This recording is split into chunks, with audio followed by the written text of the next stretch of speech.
Hello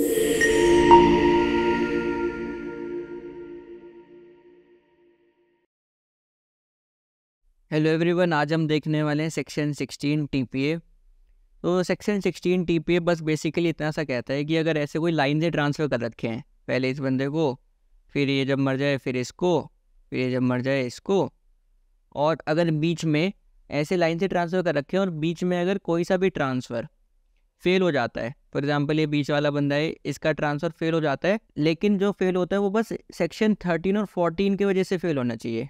तो अगर section 13 और 14 की वजह से वो ट्रांसफ़र फेल हो जाता है तो जो नीचे वाला ट्रांसफ़र है ना, वो भी फेल हो जाएगा। बस इतना सा ही कहना है इसका मतलब। इसको भी हम एग्जांपल से समझते हैं और अच्छे से क्लियर हो जाएगा। तो इसका एग्जांपल है कि अगर कोई बंदा है ए, उसको ना फॉर लाइफ कोई प्रॉपर्टी ट्रांसफ़र कर दी है और उसके बाद उसके बच्चे को कर दी कि उसके बच्चे को मिले, लेकिन उसको भी फॉर लाइफ प्रॉपर्टी ट्रांसफ़र करी है जो भी उसका बच्चा है सी, और उसके बाद क्या है कि सी के बाद फिर जब सी नहीं रहेगा तो फिर बी को चली जाए। तो यहाँ पर जो सी है वो अनबॉर्न है, तो हमें सेक्शन 13 के हिसाब से पता है अगर अनबॉर्न को प्रॉपर्टी ट्रांसफ़र होती है तो फिर वो एब्सोल्यूट होनी चाहिए कि पूरी की पूरी। तो ये वाला जो ट्रांसफ़र हुआ है सी को अनबॉर्न को, जो कि एब्सोल्यूट नहीं है, तो वो सेक्शन 13 के हिसाब से वॉइड है। तो जैसे अब ये जो सी है इसको कहते हैं, जो पहले इंटरेस्ट होता है इसको कहते हैं प्रायर इंटरेस्ट, और जो बाद में होता है इसको कहते हैं अल्टीरियर डिस्पोजिशन। तो जो प्रायर इंटरेस्ट है ये वॉइड हो गया, जो तो फिर जो अल्टीरियर डिस्पोजिशन है ये भी वॉइड हो जाएगा, ये इफेक्ट में नहीं आएगा। तो बस सेक्शन 13 इतना सा कहता है, लेकिन शर्त यह है कि वो जो सी का इंटरेस्ट फेल होना चाहिए ना, यहाँ पे जैसे जो बीच वाले बंदे का फेल होना चाहिए, वो सेक्शन 13 जो कि अनबॉर्न के ट्रांसफ़र से रिलेटेड बात करता है, और सेक्शन 14 जो रूल ऑफ परपेचुइटी से बात करता है। बस इन दोनों की वजह से ही फेल होना चाहिए और कोई सी रीज़न से फेल नहीं होना चाहिए। अब इसकी हम डायरेक्ट की लैंग्वेज पढ़ लेते हैं। Where by reason of any of the rules containing in section 13 and 14, section 13 and 14 के रीज़न की वजह से an interest created for the benefit of a person or a class of person in regard to such a person or the whole of such class person, का interest create करा एक इंसान के लिए या फिर कई सारे इंसानों के लिए, वो फेल हो जाता है, या तो उस इंसान के लिए फेल हो गया या फिर पूरी क्लास के लिए फेल हो गया, whole of the such class. ठीक है। Any interest created in the same transaction and intended to take effect after upon failure of such prior interest also fails.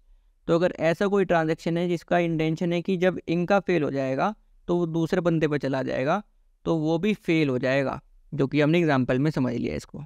अब इसका एक केस देख लेते हैं, अजोदिया बुक्स वर्सेस रुकमन कौर। इस केस में क्या हुआ था, एक औद का ताल्लुकदार था, तो ताल्लुकदार होते एक सरकारी पोस्ट होती है, तो उसने पहले ट्रांसफ़र करी अपनी बीवी को फॉर लाइफ, और फिर जो भी रिमाइंडर बचा रहेगा वो उसने ट्रांसफ़र कर दिया अपनी, जो उसका सबसे छोटा बेटा होएगा, तो पहले वाइफ और सबसे उसका छोटा बेटा, ठीक है, जो भी उसका बचेगा।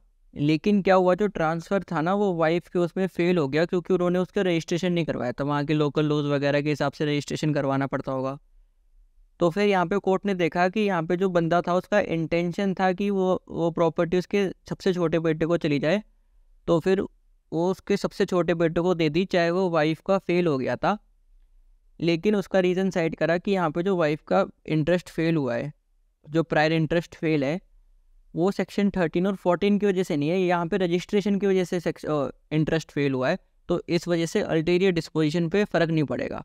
अगर सेक्शन 13 और 14 की वजह से फेल होता वाइफ का इंटरेस्ट तो फिर बच्चे को नहीं मिलता, लेकिन यहाँ पे रजिस्ट्रेशन की वजह से फेल हुआ है। और एक और चीज़ जिसको हमने नोट करना चाहिए सेक्शन में, इसमें लिखा है कि जो अल्टीरियर डिस्पोजिशन जब ही फेल होगा जब जो प्रायर डिस्पोजिशन है फेल होगा पूरी क्लास के लिए। इसमें जो क्लास की बात हो रही है ना, तो होल क्लास ऑफ पर्सन के लिए फेल होना चाहिए। फॉर एग्जांपल अगर 4 लोग हैं, उनमें से चारों को ट्रांसफ़र है, उनके बाद ये चारों की प्रॉपर्टी किसी और को चली जाएगी, मान लो बी को चली जाएगी। तो हमने क्या पढ़ा था पहले, अगर क्लास ऑफ पर्सन है उनमें से इन दो को तो आंसर फेल हो गया 13 और 14 की वजह से, तो ऐसा नहीं कि अब बी की प्रॉपर्टी फेल हो जाएगी, बी को नहीं जाएगी, वो होल क्लास को फेल होना चाहिए जब भी बी को नहीं जाएगी। अब इन दोनों का तो वैलिड है, तो इस वजह से बी पे प्रॉपर्टी जाएगी। देखो यहाँ पे लिखा है, therefore if the prior disposition fails only in regard to some of the members of the class, अगर कुछ मेंबर्स ऑफ द क्लास पे प्रायर डिस्पोजिशन फेल होता है, the ulterior disposition will not fail but will take effect. ठीक है, ये मैं आपको बैरेक्ट में भी दिखा देता हूँ। देखो बैरेक्ट में भी लैंग्वेज अच्छे से लिख रखी है, होल ऑफ सच क्लास, वो पूरी क्लास में पूरा फेल होना चाहिए।